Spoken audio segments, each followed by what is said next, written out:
Okay, everyone. So Dan Buzer from Profit Mechanics, and I'm meeting with Dustin Slypen from, is it Slypen? Is that how I produce? Yeah, it is right, yes. Yep. So Dusty is a specialist business broker with LINK Business Brokers in Brisbane. And I've been working with LINK for the last few years now, referred a few clients and people that have just asked about more information about either buying or selling a business. I found LINK to be very professional.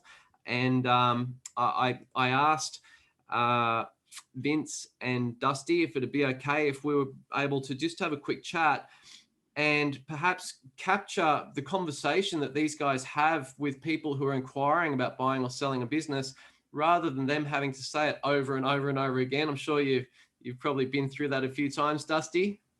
Oh, absolutely. Yes, so I we thought have. maybe this is a good opportunity to sort of capture it, and then we can both share it to our communities of people that we're always talking with, and save a lot of time. So mate, I appreciate you taking the time. I know you guys are flat out, particularly at the moment. Business sales and that whole world seems to be going crazy. Yeah, there is a lot of optimism out there at the moment, which is pretty exciting. We were a little bit nervous about how COVID was going to affect us moving forward, but we've found the last 3 to 6 months have been extremely active. So it is an exciting time. There's a lot of migration into Queensland as well. So things are moving. So yeah, exciting times. Yeah, we found the same thing. And it's interesting.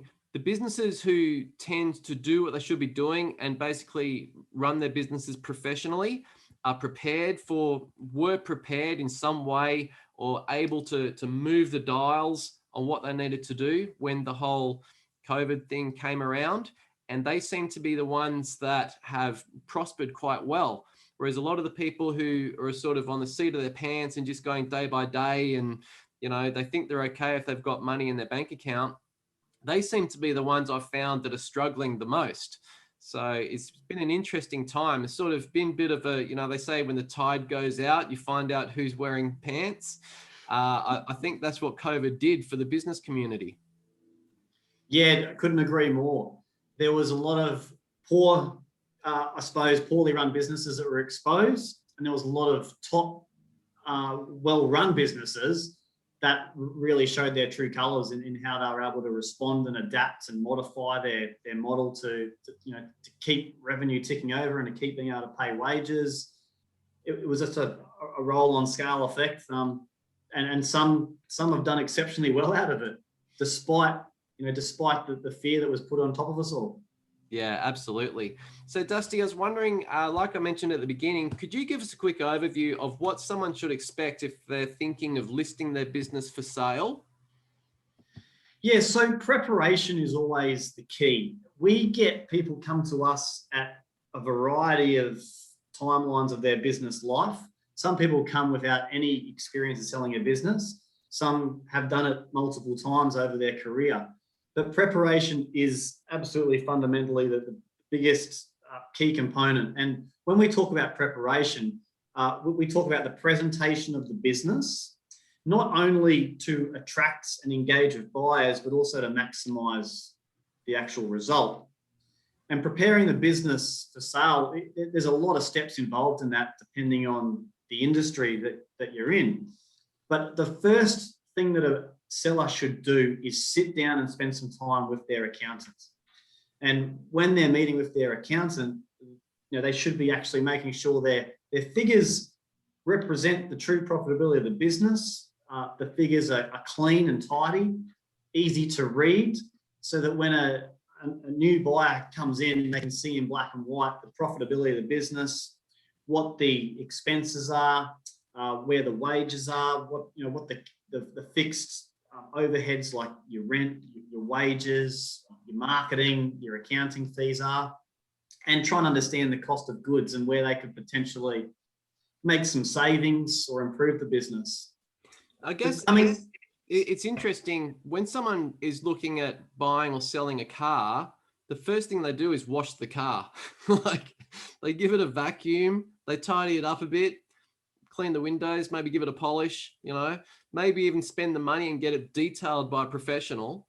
And then someone looking at buying or selling a car, usually after that first impression thing, and the owner presenting it as well, you get a bit of an idea of if the car has been, treated well.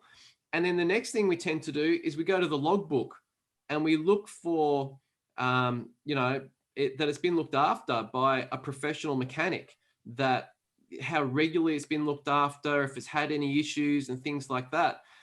And I find it interesting that people wanting to sell a business, they don't do that like they would to a car. Give it a quick blitz and update the figures and the documentation and stuff to even present it. For some reason, a lot of people in business just don't even think of doing that.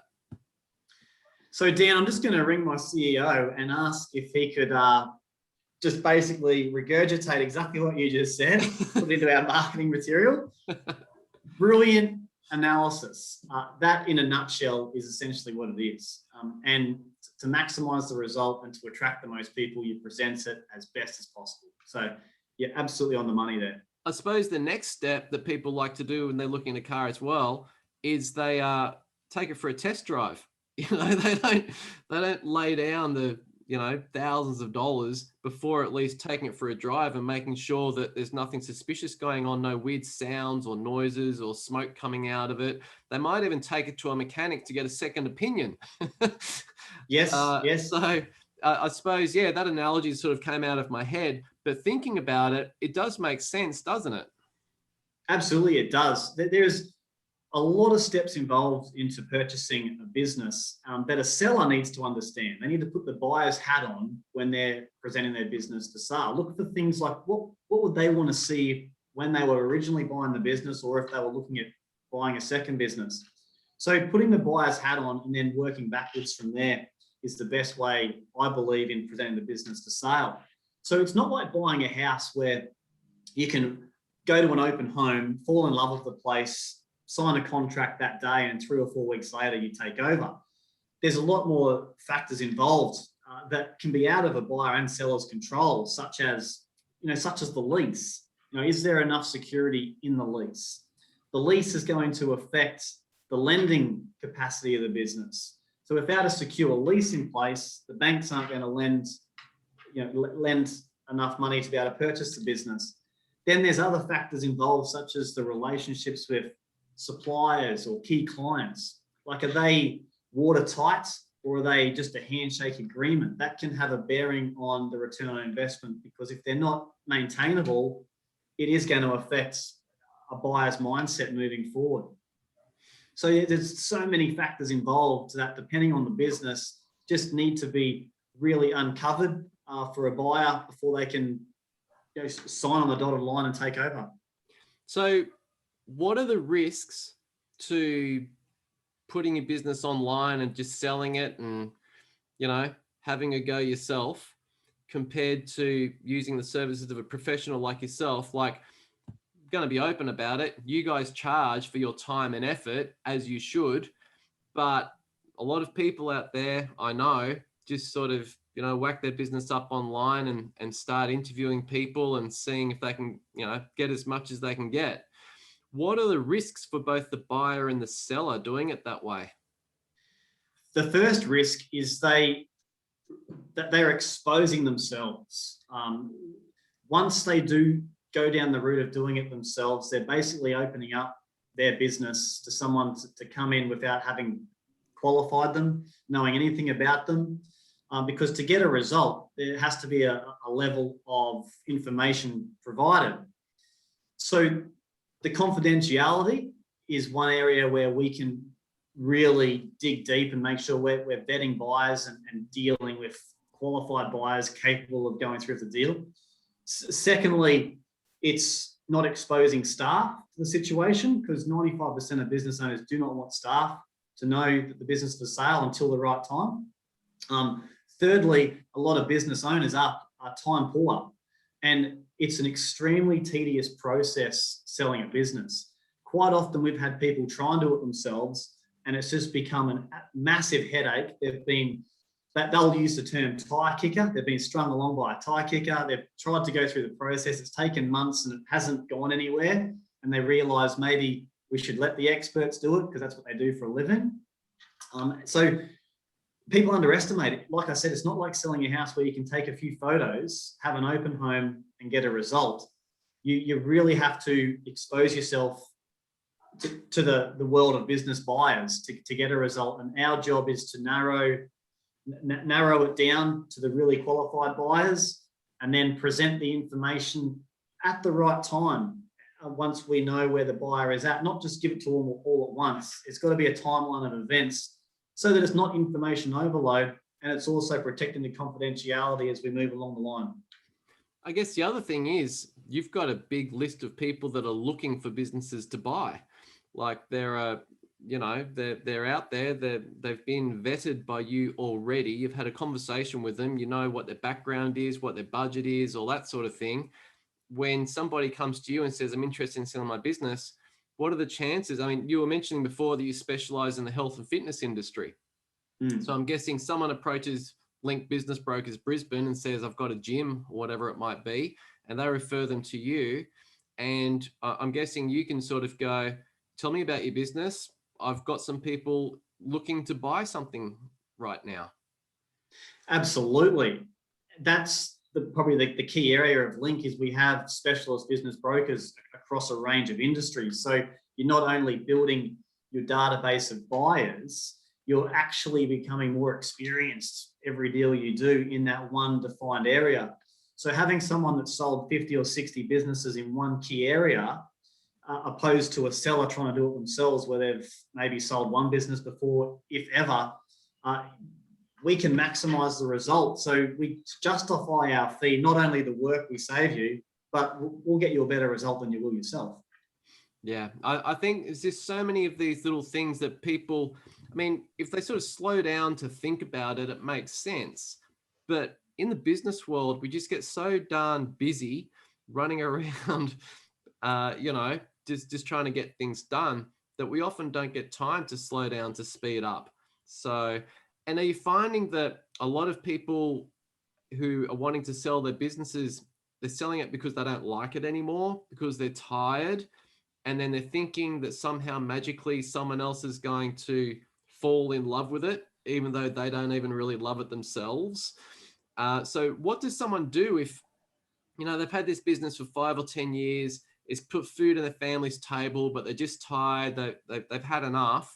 How do you sort of, I guess, almost motivate that person and say to them, right, so what we need to do is do a clean up and need to tidy these things up and go to your accountant and get your numbers organized and stuff. And these people, I'm guessing, are just kind of, man, I'm just not interested.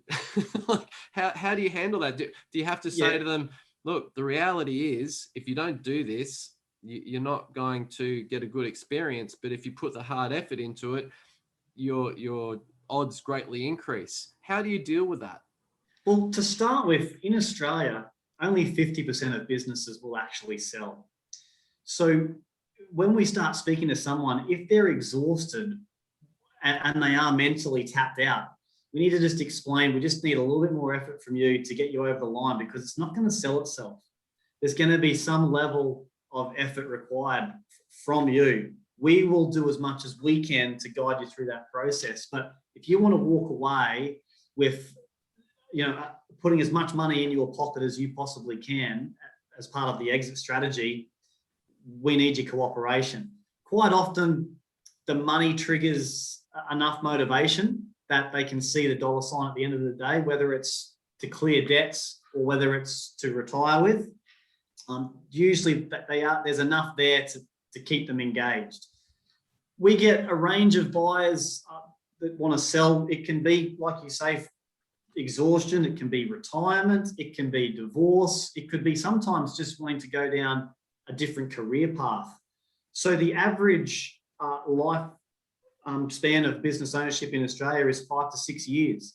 Sometimes we get people coming to us after only having it for 12 months. A classic example is cafe owners.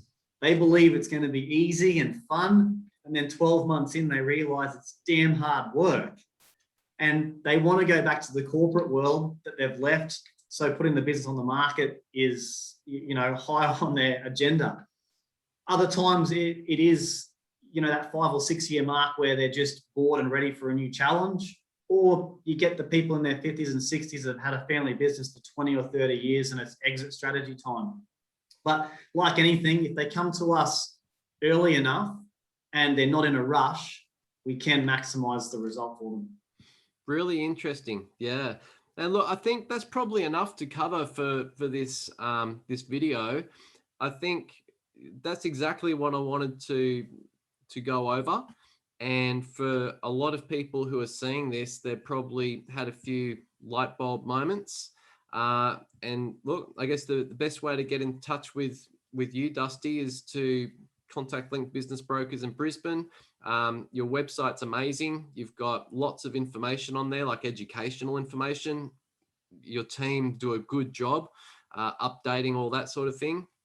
And I know I've met with the guys in there. There's about 8 of you in there, isn't there? There's actually 13 brokers at the moment. Great. So it's just nice to be able to have that network of experts. Your combined years of experience must be ridiculous.